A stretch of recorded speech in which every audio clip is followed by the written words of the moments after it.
Hi everyone, it's Bessie, and look at this, I've got a new camera, and we're celebrating that new camera with Shimmering Skies card reviews. It's going to be released on the 9th of August at the local game stores, but the 23rd of August, 2 weeks later, at major retailers, which is what we're used to. So we're only about a month away from Shimmering Skies. This is Bessie from the future. We've actually got 4 brand new cards hot off the press that have been released since I recorded this video. Ludwig von Drake, the self-proclaimed genius, has 4 strength and 4 willpower. They quest for 3 and it's a 5-cost inkable. So you see, there's a dark void at the edge of Lorcana, a complete absence of electromagnetic radiation. What's it made of? I don't know. The light's just gone kaput. This card is definitely not spectacular. Questing for 3, kind of comparable to the Maleficent card that costs 5 in Sapphire from the first set. That is a 3/6 stat line. This is a 4/4. So this one doesn't get removed by Medusa, which is an upside. And therefore, in theory, is a slightly better card than the Maleficent from set 1. But the Maleficent from set 1 hasn't seen play for a little while. But honestly, I don't mind this card. It's certainly not bad or anything like that. And you never know with this sort of stat line, but it's probably a little bit too weak. Louisa Madrigal is a similar stat line, but with 8 willpower. She costs 1 more and she's uninkable. So I have to say that the Louisa card is significantly worse than Ludwig. I don't think Louisa will see anywhere close to competitive play. I don't think Ludwig will either, but he's almost there. He's just slightly lacking a little bit of something. But the next 2 cards are very, very interesting. We've got Tug of War, which is an action card. In fact, later on in the video, you're going to see a Stitch card, which this looks like it's sort of sharing an artwork with, in a sense. It looks like we're going to have quite a few cards of characters that are involved in this game of Tug of War. It's a 5-cost inkable action in steel, and you can either, so you choose one, you don't get to do both of these, deal 1 damage to each opposing character without evasive, or for 3, you can deal 3 damage to each opposing character with evasive. So this is definitely a pretty inefficient bit of removal unless you are removing an evasive card. Obviously, this can be a nice option to deal with Diablo. It's not a song as well, so the Emerald players can't discard it with Ursula Deceiver. So that's an upside, but realistically, it's a little bit too niche, I would wager, to see any serious competitive play. If it was in a different ink color, which didn't have that much access to targeted or area of effect removal like Steel does, maybe. But obviously here you've got Avalanche, which can deal 1 to everything. You've got Smash and Baboom and Zeus, which can deal 3 or more damage to a specific card. And I just think it's very rare that you're going to be hitting multiple evasive cards with this, and therefore it's probably not going to see any competitive play. But it's an interesting card, that's for sure. I love the artwork. The one I'm most excited about by a huge distance, and in fact this might be my card I'm most excited for in set 5 so far, is Robin Hood Timely Contestant. It's a 9-cost uninkable with 6 strength, 6 willpower. It has ward and it quests for 4. Cards which quest for 4, I'm very, very interested in, particularly when they've got a stat line like this and ward. This card has so much potential. Tag Me In is the ability for each 1 damage on opposing characters, you pay 1 ink less to play this character. So perhaps some sort of Steel and Emerald deck with Tinkerbells, with Avalanche, these kinds of cards, plus Robin Hood being able to play maybe 6 for this and therefore play it without having to ink beyond 6 could be really, really impressive. There's another Robin Hood card which costs 6 in Emerald, which can also quest for 4. It is inkable, doesn't have ward though, and it has slightly lower stats. But I could definitely see a deck. I'm a really big fan of that Robin Hood Daydreamer card anyway. It doesn't see that much competitive play, but it's like almost there. It's just a lot of Emerald decks at the moment aren't really incentivized to get to 6 ink. But this card has a lot of potential. I'm a huge fan of characters with ward, which can't be hit by Sisu. At the moment, it's only really the Aerial Treasure Collector in Sapphire that is a card with ward, which quests for a lot and has 3 strength or more.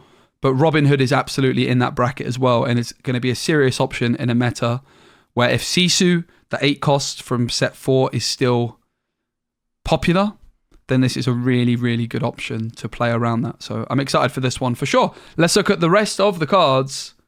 Let's start off by looking at the Amber cards, starting off with Kristoff Reindeer Keeper. This is going to be the promo card for set 5, comparable to Flotsam and Jetsam, or is it Jetsam and Flotsam? Nobody knows.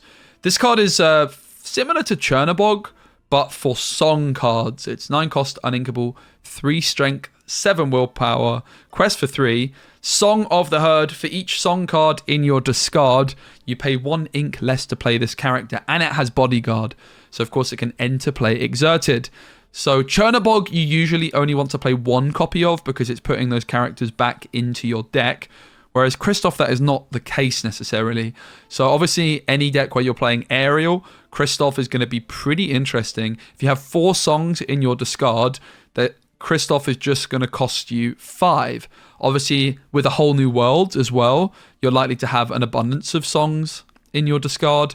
So this is definitely a card which should see some competitive play in Amber Steel songs, but I think also in like other Amber decks like Amber Emerald where you have an abundance of songs. Obviously you could argue there's some Diablo synergy there as well, with Diablo discarding a song card when you shift it in. I definitely think this one's going to see some competitive play. It's a card I'm very interested in. Looking forward to this one. Up next we have Vanellope von Schweetz, the Sugar Rush champ. She's a 2/2 vanilla stat line. Look, the code may say I'm a princess, but I know who I really am. It has the racer tag. This one won't see any competitive play unless there's some shift targets or some racer synergy. It does have the hero and princess tags as well as a Storyborn tag. So tags at the moment in Lorcana haven't proven to be too relevant outside of the Floodborn tags. But obviously there are definitely some hero and princess synergies already, and maybe some racer synergies as well. That's all the Amber cards. Moving on to Amethyst, we have Bruni the Fire Salamander. This is a 4-cost inkable character, Storyborn ally, with a 2/2 stat line which quests for 2, and it has Evasive and the Parting Gift ability. When this character is banished, you may draw a card. I think this card is pretty damn good. A 2/2 Evasive obviously means it's a way of dealing with Diablo, but it's nice that it's drawing you a card when it's banished as well. Questing for 2 as an Evasive on 4 is not bad at all. You can compare it a little bit to Minnie Mouse Stylish Surfer from set 2, which was a very competitive card. It isn't seeing as much play at the moment because of cards like Brawl being able to deal with it quite easily. But that extra strength, being able to remove Diablo, is very, very interesting. And it's drawing you a card however it's banished. Whether it is removed by Storm Rage on, Baboom, or removed in a challenge. I'm not sure though if... I don't think if you were to use Let It Go or Hades on Bruni though, I don't think that's technically banished because it goes into the Inkwell. I think banished means specifically going into the discard pile. But let me know if I'm wrong on that. But that's my understanding. But I think Bruni's pretty good. I think this is going to see some competitive play. Up next we have Elsa. By the way, don't get used to that. A lot of these cards are not very good, but we're starting off with some good ones. Elsa, the 5th Spirit, is Dreamborn, Hero, Queen, and Sorcerer. She has 2 strength, 5 willpower, quest for 1. She has Rush and Evasive. Worth considering, in Amethyst you have Pan Shadowfinder, which gives all of your characters with Evasive Rush. And you have Peter Pan Shadow, which gives all of your characters with Rush Evasive. But Elsa already has both of those, so not really any synergy there. Crystallize. When you play this character, exert chosen opposing character. So a similar ability to Pinocchio, but what's really interesting about Elsa is the fact that she has Rush and Evasive herself. So you can play her, you could exert a Diablo, for example, that's the one that comes to mind, and you can rush into it. This card's really interesting. I like the look of it a lot. I'm particularly interested in the idea of playing just in time into Elsa, because that could be a turn 3 Evasive Rush, which could deal very efficiently with the Diablo, as I mentioned, although obviously you've got Pan Shadowfinder, which can do a similar thing, but it's an inkable card. I honestly quite like the look of this one. I do quite like the look of it. A Pinocchio effect we know is very, very powerful. Of course, it does cost significantly more than Pinocchio, but it's inkable, and it has Rush Evasive, good stat line. This card's really fascinating. I like the look of it a lot. I can see why it's a super rare. I'm not sure how competitive it's going to be, but I feel like it's got to find a place. It's just a niche tech card at some point, right? I like it. I think it's a really cool card. Big fan. Hexwell, or the half Hexwell Crown. This one we've known about for a long time. It's an uninkable 6-cost item, an unexpected find. You can exert it and spend 2 to draw a card. Obviously 6 cost is quite a lot. So the first time you're drawing a card, it's costing you essentially 8. That's pretty damn expensive. And then a Perilous Power.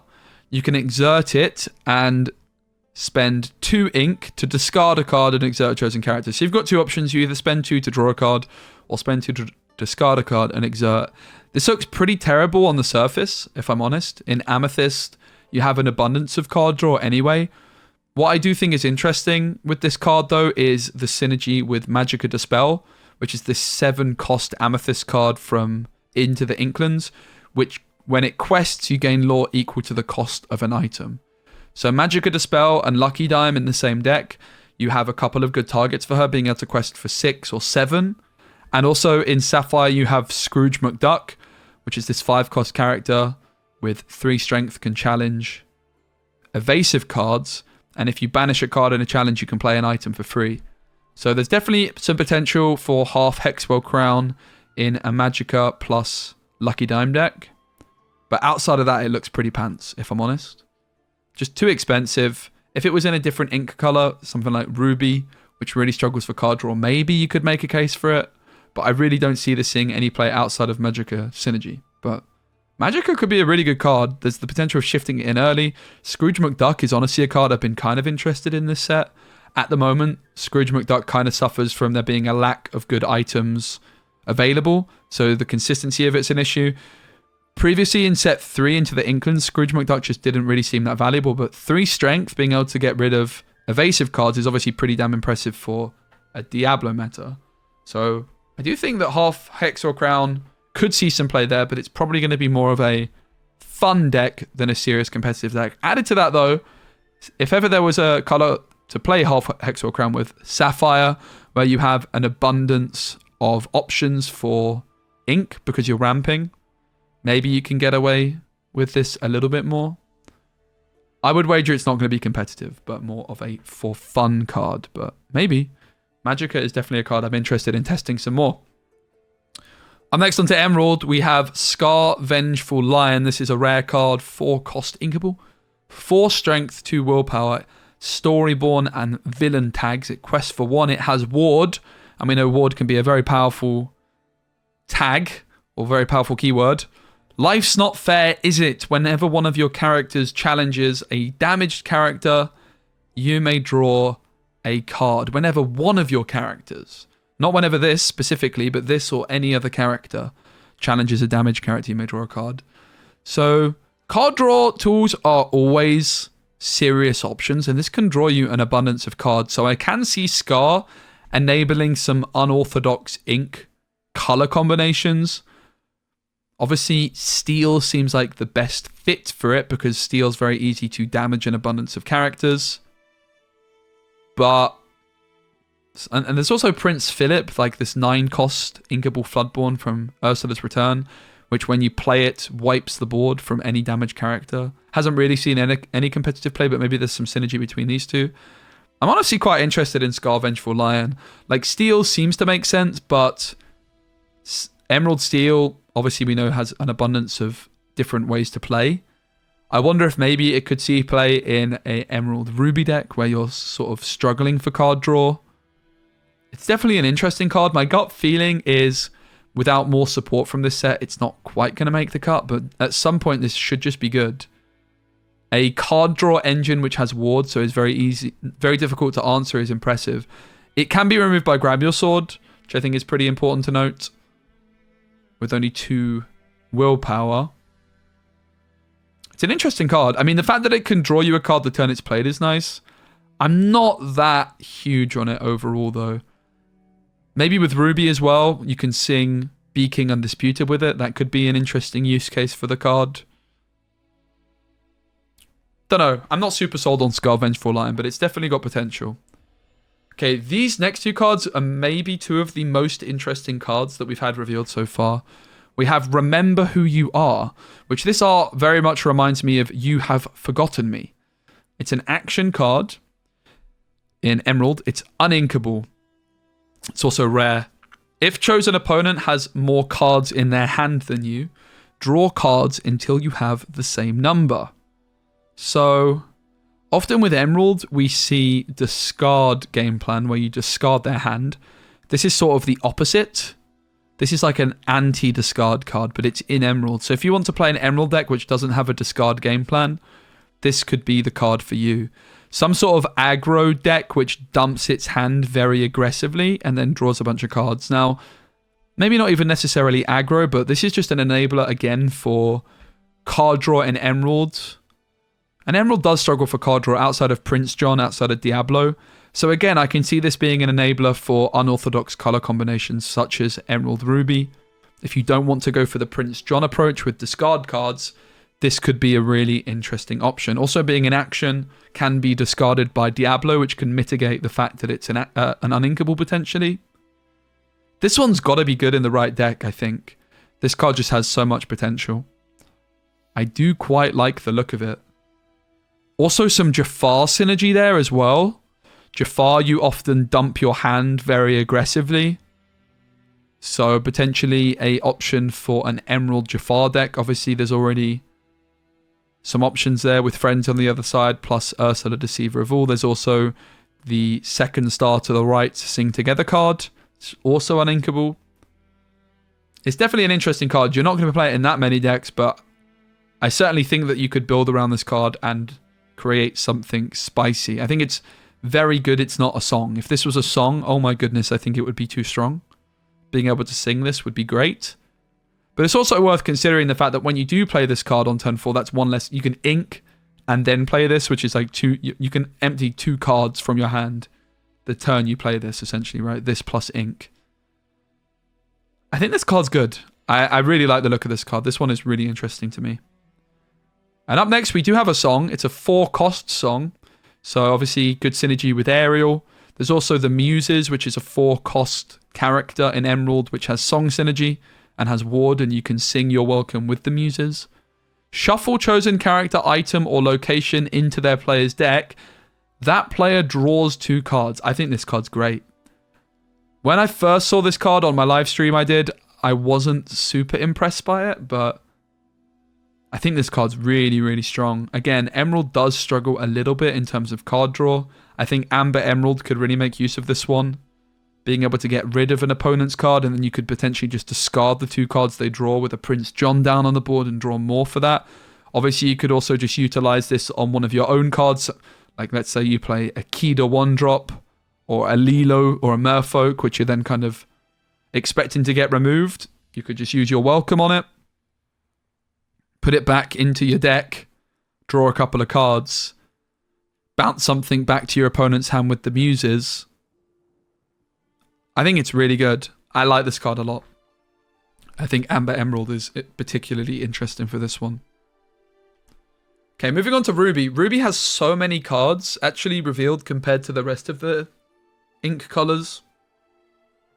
And we're starting off with 2 very interesting ones, which both have shift abilities. So we're going to look at all the shift options available for these cards as well.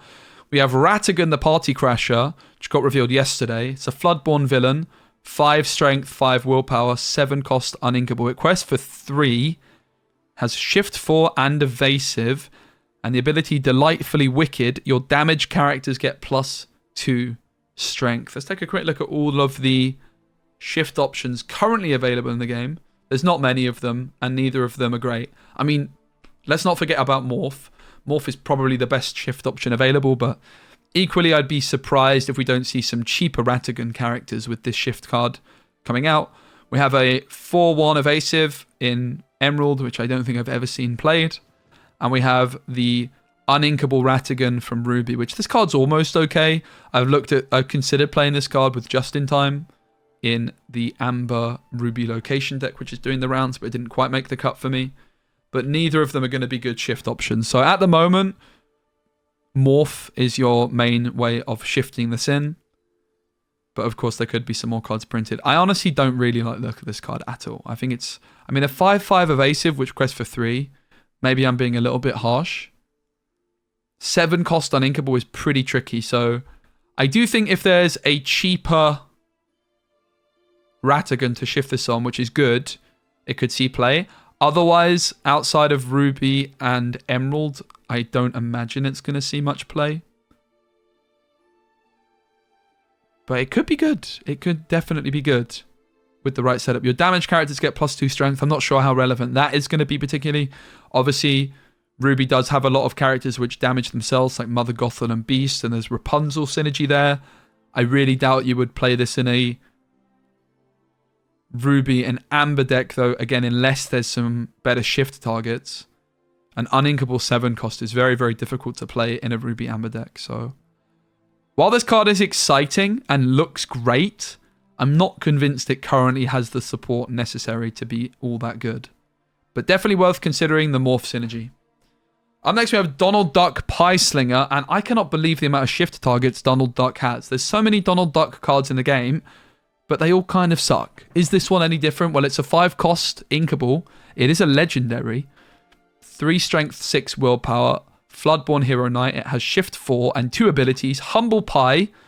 When you play this character, if you used shift to play him, each opponent loses 2 lore. Not really that impressive. While an opponent has 10 or more lore, this character gets +6 strength. So it could be a 9-6. That's going to be pretty good with Flynn Rider. But of course, at that stage in the game, Flynn Rider is probably getting removed quite easily. Let's look at the shift options. Shift 4, remember. Well, there's this random Donald Duck with a vanilla stat line from set 1 in Ruby. The Donald Duck Musketeer Soldier is a pretty good card, actually. I quite like the look of this card in aggro decks. Donald Duck Sleepwalker. Donald Duck Perfect Gentleman is not a bad card, but you don't want to obviously be really shifting onto these more expensive Donalds. The Buccaneer, the Musketeer, Not Again, and strutting his stuff. And finally, you have the Donald Duck Deep Sea Diver. So pretty much all of the shift options are either too expensive or not very good. Maybe the one exception is the Donald Duck Musketeer Soldier in Amber. It's going to be the best shift option, I would wager. But not super impressed by Donald Duck Pie Slinger, if I'm completely honest. I don't think it's going to see any competitive play. Unfortunately. I just don't think the card's that good. If you compare it to Maui, and I know comparing any card to Maui makes a lot of cards look bad, but Maui is the same cost in the same ink color, so it's a pretty apt comparison. What would you rather be playing? A Maui or a Pie Slinger? And I think the answer is pretty clear. So I don't imagine, unfortunately, that the Pie Slinger is going to see competitive play. However, if more cards like if more cards like Flynn Rider Frenemy are printed, then Donald Duck Pie Slinger is definitely one to keep an eye on. Some more Ruby cards, because there's a lot of them. We have the Mickey Mouse Enthusiastic Dancer and the Minnie Mouse Dazzling Dancer. Mickey Mouse costs 4. They're both inkable. Mickey Mouse has a 2 strength, 4 willpower stat line. Minnie Mouse costs 3, but has the same stat line of 2 strength and 4 willpower. They both have the Dreamborn and Hero tags. Mickey Mouse Quest for 2. Minnie Mouse Quest for 1. Obviously, Mickey Mouse being 1 more expensive, that makes sense. And then the abilities, Perfect Partners and Dance Off. Mickey Mouse, while you have a character named Minnie Mouse in play, this character gets +2 strength. Not really a big deal, to be honest. But Minnie Mouse, whenever this character or one or more of your characters named Mickey Mouse challenges another character, gain 1 lore. I'm not really convinced by this card. They seem like more for fun cards. He loves to share the spotlight with a star like Minnie. And Minnie doesn't seek the spotlight. The spotlight seeks her. Maybe we could see these in starter decks. I can't remember if at this point we've had the starter decks confirmed. I think we have, actually. I can't remember. Sorry. They're not going to see competitive play, unfortunately. I don't think they're very good. But I will say the Minnie Mouse being able to gain lore while readied, and she can gain lore the turn she enters play, is pretty interesting. There are obviously quite a lot of Mickey Mouse cards. I don't think Mickey Mouse Enthusiastic Dancer is good at all, whereas I do think the Minnie Mouse has potential. But I don't think there's really enough good Mickey Mouses for her to be a serious option, unfortunately. Up next, we have a bunch of racer cards. Snowanna Rainbow, cool competitor, 2/4, 3 cost, uninkable, Storyborn ally racer. Quest for 1 in it has rush. When it comes to racing, she never gets cold feet. This card could be inkable, probably, because you've got other rush options in Ruby, like Hercules, which has 3 strength, 3 willpower. I would say this card is considerably worse than Hercules, which is not really seeing any competitive play. So unless there's like big racer synergy, this is not going to see any competitive play. We have Rancis Fluggerbutter, the Chocolate Charger, 4-cost inkable, 4/4, quest for 1. Ingredients, butter, sugar, unsweetened chocolate, vanilla, and arrogance. Yeah, this one's also pretty pants, unfortunately. Won't see any competitive play. We've got a 1-cost inkable, 1/2, quest for 1, which is Tafita Mutton Fudge. Crowd favourite, Storyborn ally racer. Showstopper when you play this character. If you have a location in play, each opponent loses 1 lore. Never lose sight of where you're going. 2nd place. This one again doesn't really seem good. A card you play on turn 1, it's unlikely you're going to have locations. It has a subpar stat line, and it doesn't really make up for it in its ability. Actually, this card is really bad, I think. But I do believe there's a Tafita shift character, which is shift 2, which is on the next page. So that's worth bearing in mind. And then there's Tafita, Mutton Fudge, Ruthless Rival. 2/2 stat line, quest for 2. Now, this stat line is actually more than fine. There's not a glimmer that can keep up with me. You might as well quit now. It's a vanilla stat line, same as like Aurora from set 1, which doesn't see any competitive play. But 2/2, which quest for 2 is actually a stat line I quite like. So if there's synergy with this card, it could see competitive play. Like a big shift character, which is good payoff. Racer synergy, that sort of thing. Here is the shift Tafita, the Sour Speedster. It's a 4-cost inkable, 3/3 stat line, quest for 1, but it has shift 2. So you can shift it on turn 2 onto the crowd favorite here. New roster, once per turn when this character moves to a location, gain 2 lore. It's honestly kind of interesting with cards like Tuk Tuk, which could move Tafita to a location for free. There could be some kind of aggro location build. We've seen locations doing quite well with Just in Time and Amber this current set. So maybe this could see play. But to be honest, the shift options are a little bit lackluster. You're spending 2 cards from hand to shift this on. And currently, like, Ruby Amber doesn't have much card draw. So I don't really think you're going to want to shift this. And honestly, I don't really think you're going to want to play this on turn 4 either. Would you rather play this or a Super Goof? Probably a Super Goof to gain 2 lore rather than this, right? So unfortunately, I don't think it's great. However, there is certainly potential with this card. Being able to move it once per turn and gain 2 lore is kind of interesting. After 2 turns of this being on the board, it could gain 5 lore, right? Quest once and it moves twice. So that's pretty interesting, but I don't think it's great. My gut feeling is. I actually have Turbo, 2-cost uninkable. 2/3 stat line with Rush. Wait, that's pretty good. Quest for 1. This character also counts as being named King Candy for shift. I don't think that's relevant at all. I don't think there's a King Candy card that we've got in here, but maybe it's on the next page if there is. I've got all the cards, so King Candy doesn't ring a bell, but obviously you would imagine we're going to get King Candy in this set. This card looks pretty good, honestly. 2/3 Rush is a little bit better than like Queen of Hearts, for example, but it is, of course, coming at the price of being uninkable. But if there's a card called King Candy, which is a good shift, then maybe, just maybe, this could be a winner. Some more Ruby cards. We have a 4-cost uninkable 3/3 stat line quest for 2, which is Vanellope von Schweetz, the random roster racer. Storyborn hero, princess, and racer. They also have Rush, and Pixlexia is the ability. When you play this character, she gains evasive until the start of your next turn. So she can remove Diablo, hello, even a Diablo in the Pirate's Cove. I actually quite like the look of this card for that reason. It is only gaining evasive for a single turn, but that's definitely relevant when you're rushing in with something, right? A rush character with evasive, you can rush in with it, and then your opponent can't make a favorable trade necessarily with like a 1-strength character. You might get to quest with it the following turn.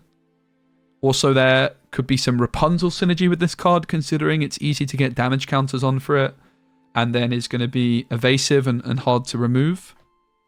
And then you can Rapunzel the following turn. It is uninkable though, but I quite like the look of this card. I think it's decent. It's certainly not spectacular, but I can see some potential there. Wreck-It Ralph, Demolition Dude, a 1/4 stat line that quests for 1. It's a 3-cost inkable. Refreshing Break. Whenever you ready this character, gain 1 lore for each 1 damage on him. So up to 3 lore every time you ready it. Now, with cards like LeFou in Ruby, there's definitely some potential to really try and build around this Wreck-It Ralph card. Get 3 damage counters on it, and then use LeFou to ready it, and you gain 3 lore. Quest again. That sounds pretty spicy. I actually think Wreck-It Ralph has potential of being a big build-around card. Probably more on the meme for fun side, but you never know with cards like this. They could prove to be better than they first look, and definitely opens up some different decks to what we've seen in the past. I actually quite like the look of Wreck-It Ralph. I would wager it's not going to be great, but it's going to be fun and maybe a card to keep an eye on. Moving on to Sapphire, we have 2 very interesting cards. First and foremost, we have Merlin Intellectual Visionary, which is a very, very interesting card. With 3 strength and 7 willpower, it quests for 2. It has Shift 5, it is uninkable. Overdeveloped Brain, when you play this character, if you use Shift to play him, you may search your deck for any card, put that card into your hand, then shuffle your deck. Wow. So, the Yu-Gi-Oh! Players amongst us are going to be very familiar with these kinds of abilities. I haven't played Yu-Gi-Oh! Since I was about 9 years old, but my understanding of Yu-Gi-Oh! These days is there's lots of cards like this, where you play a card, search a card, and then that card plays a card and searches for a different card, and you can string together a bunch of cards. So this is the first card in the game outside of Alma Madrigal, which we've got in set 4. Alma can search for any Madrigal character and put it on top of the deck, whereas Merlin can search for any card at all and put it into your hand. So this could be particularly useful, for example, in a Jafar deck where you want to find the whole new world. However, obviously a problem with that is Merlin is a Sapphire card, whereas Jafar is an Amethyst card and Whole New World is a Steel card. So obviously that's not a great example, but you can sort of see where an ability like this would be really powerful. And when you first see it, you think it's going to be absolutely bonkers. However, you do need to shift it in to play it. So obviously there's Morph as one shift option. And then if we look at the other Merlin shift options currently in the game, you've got the Squirrel, the Crab, the Goat, the Shapeshifter, and the Self-Appointed Mentor. So definitely a lot of shift options. But equally, you don't really want to be shifting onto a Goat or a Rabbit or a Crab, in truth. So really the best shift options are the Squirrel and the Morph, probably. It's not bad to shift it onto a Rabbit or a Goat, but realistically, you want to be bouncing these back. Now, a question you might have is if you shift in the Merlin onto a Rabbit, for example, and then you were to have your Merlin leave the board, would the Rabbit draw you a card? And the answer is no, is my understanding.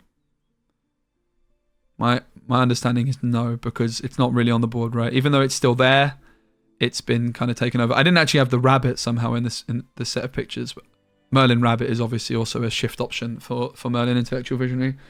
So the big problem with this is there aren't really any great options to shift it on with. I would say Morph is probably the best. And then when you do shift it in, what do you even care about adding to your hand particularly? I'm not really sure.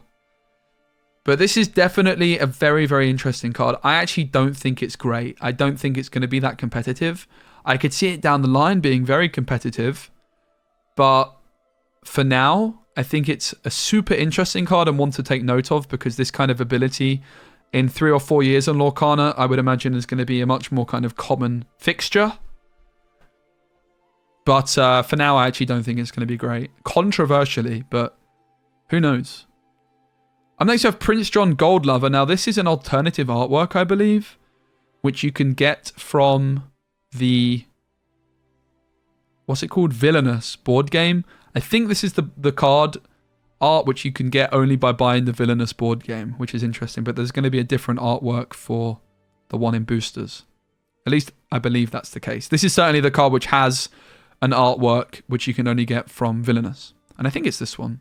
It's a 4-cost, Ingable character, Gold Lover, Storyborn Villain Prince, 3 strength, 4 willpower, 8 quests for 1, and the ability Beautiful Lovely Taxes. Can exert it and play an item from your hand or discard with cost 5 or less for free exerted. It can't hit Lucky Dime, it can't even hit the Hexwell Crown. I'm very unconvinced by this card, unfortunately. 4 cost and you don't even get to quest or sing with it just to put an item or play an item from your hand or discard. I don't know. Doesn't seem great to me. It's going to probably get removed very quickly. I think this card's bad, unfortunately. If we see some like 5-cost items though, which are really good, then yes. Obviously, the more like 4 to 5 cost items, which are really good, the better this card becomes. But for now, I'm very unconvinced. We have the first location of the day, which is a 3-cost inkable location in Sapphire, the Great Illuminary, the Radiant Ballroom. Every surface glows with the joy of celebration. It costs you 2 to move a character there. It has 9 willpower. And the ability is Warm Welcome. Character with support get +1 lore and +2 willpower while here. Yeah, I don't think it's great, to be honest. Just don't think there's enough characters with support. Costs you a lot to move there. And you don't really get that much. It doesn't gain any passive lore. This card is pants, I think, unfortunately. Sorry. Up next, we have another location. So that's all the Sapphire cards. We're moving on to Steel now. And this is another 3-cost inkable location. Bad Anon, the Villain Support Center. Costs 2 to move there. It has 7 willpower, but it does gain 1 lore passively. It's also in an ink color, which does have some location synergy already with cards like Prince John from Into the Inklands, which I still think is... No, sorry, John Silver from Into the Inklands, which gains resist and 1 lore for every location. I think that card's still got a whole bunch of potential. There's no one I'd rather be than me. The villain characters gain, while here, exert and spend 3 ink to play a character with the same name as this character for free. That is a lot of different things you need to pull this one off. So you need a villain character that's moved to the location. You need to spend 3 ink, and then you get to play a character with the same name as this character for free. Seems very niche. Seems very specific, but maybe. Maybe it's a complete and utter build-around card, but I doubt it. I really doubt it. Again, it's a card which maybe as the game gets more cards, though, could prove to be better. But there's nothing really which jumps out that I would care about. Obviously, expensive villain characters, maybe like Maleficent, for example. So let's say in a Steel Ruby deck. Is there any cheap Maleficent characters in Steel Ruby? I don't think so, but you could imagine a world, right, where if there's like a cheap Maleficent, which obviously there is an Amethyst, that you could then get the big Ruby Dragon out, and that could be pretty powerful, but yeah, I really doubt it. It's a lot of conditions you need to meet. I do think Ruby could be an interesting place for this, because Ruby does seem to have a lot of expensive villains, and you've got Tuk Tuk, which can move characters to the location for free, but yeah, I don't think so. It's an interesting one, though. It looks like a fun card. My gut feeling is no. And if it is competitive, you're building around the card entirely. Okay, onto the other Steel cards, and I actually think these are the last 2 of the video. We have Kronk, Head of Security, which is a 7-cost uninkable. I love this art, by the way. 6 strength, 6 willpower, Floodborn Ally Captain, Shift 5, and Are You on the List? And it quests for 1, by the way. Are you on the list? During your turn, whenever this character banishes another character in a challenge, you may play a character with cost 5 or less for free. So it's kind of like Just in Time, but on a body. And obviously, the thing about Just in Time is you play Just in Time, and it's a card from your hand, and then you ramp into another card. So it's like 2 cards from hand, whereas Kronk, while it's 2 cards from hand, it's actually applying board pressure. So honestly, I can see Kronk being decent. The big issue is it's pretty damn expensive to get down, right? It's coming down on turn 7 unless you shift it. So obviously Morph is a good target. Currently, the only other Kronks in the game are not good shift options at all. The Junior Chipmunk and the Right Hand Man are just not cards you're wanting to shift onto. So for now, you're just playing it on turn 7, and that's probably going to put you off. Maybe in Sapphire you could get away with it. Whole New World, Sapphire, can sing a Whole New World as well. You can ramp into it pretty quickly. Does seem like an interesting option for a Whole New World Sapphire Steel deck. Obviously being uninkable is less of an issue there for Fishbone Quill. This card's really interesting. It's not going to see play in many decks, but I could see it finding a home. Maybe even as just a card you play as a one of or 2 of, right? Rather than 4 copies of it. And certainly if there's some better shift options where you can shift in because then you can challenge with it instantly, that's where it's going to be really good. So Emerald worth considering for Morph, but definitely worth keeping an eye on more Kronk cards, which are better shift options as the set continues to get announced. Finally, we've got Stitch Team Underdog, which has an amethyst symbol on it. It's like doing a tug of war. It's on Team Amethyst, but it's in the steel ink color. 4 cost, uninkable, 1 strength, 4 willpower, quest for 1. It's a storyborn, it's a hero, it's an alien, and heave ho! When you play this character, you may deal 2 damage to chosen character. He's not the biggest glimmer on the team, but he still packs a wallop. So it's a card which, when you play it, is got to fire the cannons as part of it. I mean, that's not bad. The problem I have with the card is it's uninkable, and it doesn't really do that much when it's on the board, right? If this was an inkable card, it would be a lot better, I think, if you could just kind of compare Fire the Cannons with Baboom. Also, if it just had a little bit more of an impressive stat line in terms of questing or more strength. 4 cost is worth considering. It's able to sing some pretty powerful songs. Songs like Zeus, which obviously is in steel. Cards like Be King Undisputed, and also this new Emerald card, which is You're Welcome. So that's probably the most powerful thing it can do when it hits the board. I don't think it's bad by any stretch of the imagination. I think it could see some competitive play, honestly. I actually do quite like the card. I think cards which hit the board and can deal damage are pretty powerful. It could also be a good bounce option as well for an Amethyst steel deck. And it's pretty cheap to replay multiple times. Kind of comparable to Bell, which I've been playing in Amethyst, which moves damage counters from one card to another. But Bell obviously relies on there being damage counters, whereas Stitch, you don't need anything like that. You don't need any setup. Obviously, Bell is inkable. It costs 1 more, but it also quests for more and has better stats. So I do think Stitch is pretty decent, honestly. I actually quite like this card. So that is the card review. Definitely no cards which I'm completely blown away with. What would I say is the best card from this reveal so far? I think Kristoff's very good. I think maybe You're Welcome might be my favorite card revealed so far in terms of power level. But there's some really interesting cards in this set so far. I really like the first set of reveals. I'm excited for the set. Thanks so much for watching. If you watched this far, make sure you give the video a like. Let me know which card you're looking forward to playing the most from this first set of reveals. And don't forget to subscribe for more Shimmering Skies card reviews. Cheers, everybody.